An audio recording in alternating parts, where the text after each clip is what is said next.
Hello students, आज हम पढ़ेंगे कक्षा 7 का विषय हिंदी।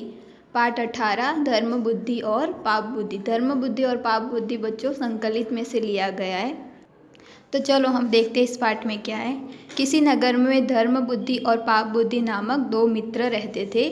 धर्म बुद्धि चतुर और बुद्धिमान था, लेकिन पाप बुद्धि मूर्ख और निर्धन था। निर्धन का मतलब होता है बच्चों गरीब। तो धर्म बुद्धि क्या था? चतुर और बुद्धिमान था, और पाप बुद्धि मूर्ख और गरीब था। एक दिन पाप बुद्धि ने क्या सोचा कि मेरा मित्र बुद्धिमान तो चतुर है। पाप बुद्धि ने क्या सोचा कि मेरा जो मित्र है धर्म बुद्धि, वो क्या है? चतुर और बुद्धिमान है। वह कोई भी कार्य कर सकता है, मुझे भी उसके साथ रहकर कुछ सीखना चाहिए। अब उसका जो मित्र था उसकी क्या अच्छी आदत थी कि वो क्या था? बुद्धिमान और चतुर था। तो आपके भी मित्र की अच्छी आदतें आपको लेनी चाहिए ना। वैसे ही पाप बुद्धि ने क्या सोचा कि मेरे मित्र की भी ये अच्छी आदत है, तो मुझे भी उससे कुछ सीखना चाहिए। तो फिर उसने क्या सोचा कि मैं उसकी सहायता से कुछ धन कमा सकता हूँ। वह बुद्धिमान के पास गया और बोला, मित्र, मैं चाहता हूँ कि हम दोनों परदेश जाकर धन कमाएं। निर्धनता में जीवन व्यतीत करना अच्छा नहीं है। फिर उसने बुद्धिमान के पास जाके क्या बोला कि अब हम कहाँ जाएंगे? परदेश जाके क्या करेंगे? कुछ धन कमाएंगे। निर्धनता यानी कि गरीबी में अब जीवन बिताना अच्छी चीज़ नहीं है। बुद्धिमान ने कहा, मित्र, विचार तो उत्तम है, मैं तुम्हारे साथ चलने को तैयार हूँ। दोनों मित्र ने गुरुजनों से अनुमति ली और परदेश की ओर चल दिए। गुरुजनों से यानी कि उनके बड़ों से क्या ली? अनुमति यानी कि परमिशन ली। फिर वो दोनों परदेश के लिए निकल गए। वे दोनों पुष्पचर पहुँचे। पुष्पपुर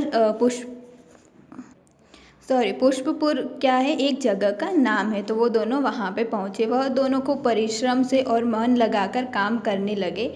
इस प्रकार दोनों ने पर्याप्त धन अर्जित कर लिया मतलब कि उनको जितना धन चाहिए था उतना धन उन्होंने कमा दिया।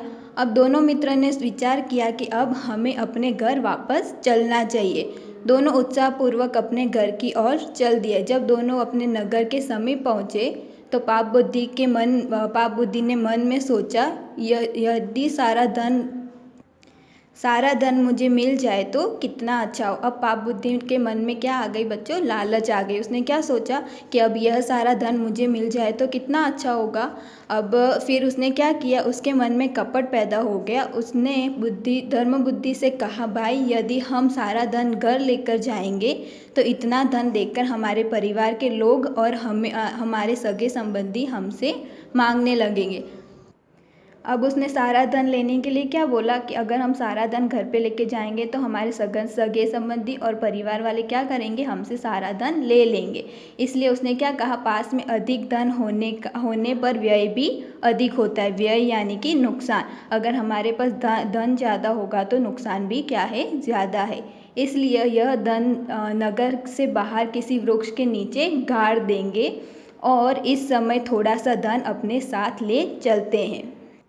तो फिर पाप बुद्धि ने क्या बोला कि हम इसमें से थोड़ा धन अपने साथ रखेंगे और बाकी का धन क्या करेंगे कि पेड़ के नीचे, वृक्ष के नीचे हम इसको गाड़ देंगे। जब यह समाप्त हो जाएगा तो यहीं आकर और धन ले जाएंगे। मतलब कि जितना धन वो साथ में रखेंगे वो ख़त्म हो जाएगा, तो पेड़ के नीचे जो धन गाड़ रखा है उसमें से कुछ धन और ले जाएंगे। पाप बुद्धि की बात सुनकर धर्म बुद्धि ने कहा, मित्र, तुम ठीक कह रहे हो, हमें ऐसा ही करना चाहिए। फिर धर्म बुद्धि ने भी उसकी बात मान ली।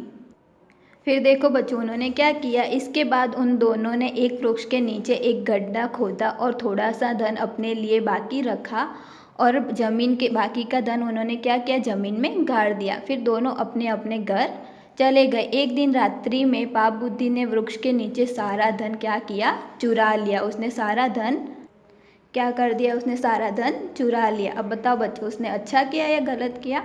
बिल्कुल उसने गलत किया। उसे सारा धन चुराना नहीं चाहिए था। कुछ दिन बाद वह धर्म बुद्धि के घर पर गया और बोला, मित्र, मेरा परिवार बहुत बड़ा है और खर्च अधिक है, इसलिए जो धन हम अपने साथ ले गए वह क्या हो गया? खर्च हो गया। चलो थोड़ा सा धन और निकाल लेते हैं। तो पाप बुद्धि ने क्या बोला कि हमने जितना धन थोड़ा सा अपने पास रखा था वो तो ख़त्म हो गया, क्योंकि मेरा परिवार क्या है? बड़ा है। इसलिए अब हम क्या करेंगे? थोड़ा सा धन जो हमने बाकी का धन जो हमने पेड़ के नीचे गाड़ रखा है उसे हम निकाल लेते। तो धर्मबुद्धि ने कहा ठीक है मित्र, चलो ऐसा ही करते हैं। दोनों वृक्ष के नीचे पहुँचे, जहाँ उन्होंने क्या किया था, अपना धन गाड़ रखा था। लेकिन जब उन्होंने ज़मीन को खोदा तो उसमें खाली बर्तन निकला, सारा धन गायब था। अब बताओ धन किसने चुराया था? बिल्कुल सही, धन पाप बुद्धि ने चुरा लिया था, इसलिए वहाँ पे कुछ भी नहीं था। यह देखकर पाप बुद्धि सर पीटकर ज़ोर ज़ोर से चिल्लाने लगा, अरे पापी, तेरे मन में कपट जाग गया, तूने सारा धन चुरा लिया, क्योंकि तेरे अलावा इस धन के बारे में किसी को मालूम नहीं था। लाओ मेरे हिस्से का आधा धन मुझे दे दो, नहीं तो मैं पुलिस को खबर कर दूंगा। अब पाप बुद्धि ने क्या किया, वहाँ पे खाली जगह देखकर उसने क्या बोला कि सारा धन तूने चुरा लिया, जबकि धन किसने चुराया था? पाप बुद्धि ने ही चुराया था। फिर भी सारा इल्ज़ाम उसने क्या कर दिया, धर्म बुद्धि पे लगा दिया। क्या बोला कि मुझे सारा धन दे दो, वरना मैं क्या कर दूंगा, पुलिस में खबर कर दूंगा।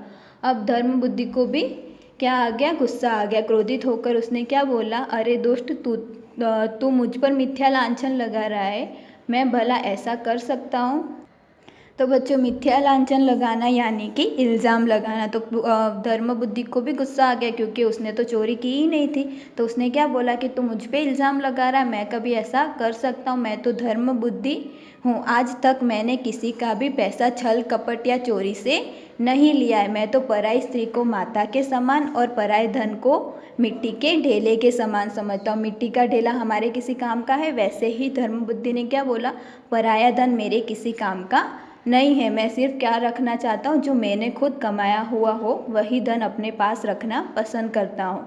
मुझे तो ऐसा लग रहा है कि सारा धन क्या किया है, तूने ही चुराया है, और तू क्या कर रहा है, मुझ पे आरोप लगा रहा है।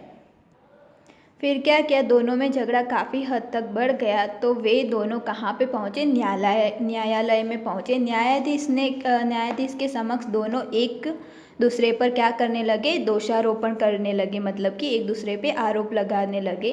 पाप बुद्धि ज़्यादा बढ़ चढ़कर धर्म बुद्धि पर क्या कर रहा था, दोष लगा रहा था। तो न्यायाधीश ने उससे पूछा, क्या तुम्हारे पास कोई गवाह है? तो तुम इतने विश्वास के साथ कह रहे हो कि धर्म बुद्धि ने सारा धन क्या किया है, चुरा लिया है। जब भी पाप बुद्धि इतना बोल रहा था तो न्यायाधीश ने क्या बोला कि तुम्हारे पास कोई गवाह है जो बता सके कि धर्म बुद्धि ने चोरी की है? तो चलो बच्चों, अब हम आगे का वीडियो क्या करेंगे, नेक्स्ट लेक्चर में देखेंगे। नेक्स्ट लेक्चर में हम देखेंगे आगे के पार्ट के बारे में कि धर्म बुद्धि और पाप बुद्धि में झगड़ा कैसे ख़त्म हुआ और न्यायाधीश ने क्या किया उन दोनों के बीच में, और उन दोनों को धन मिला या नहीं मिला। ठीक है, थैंक यू स्टूडेंट्स।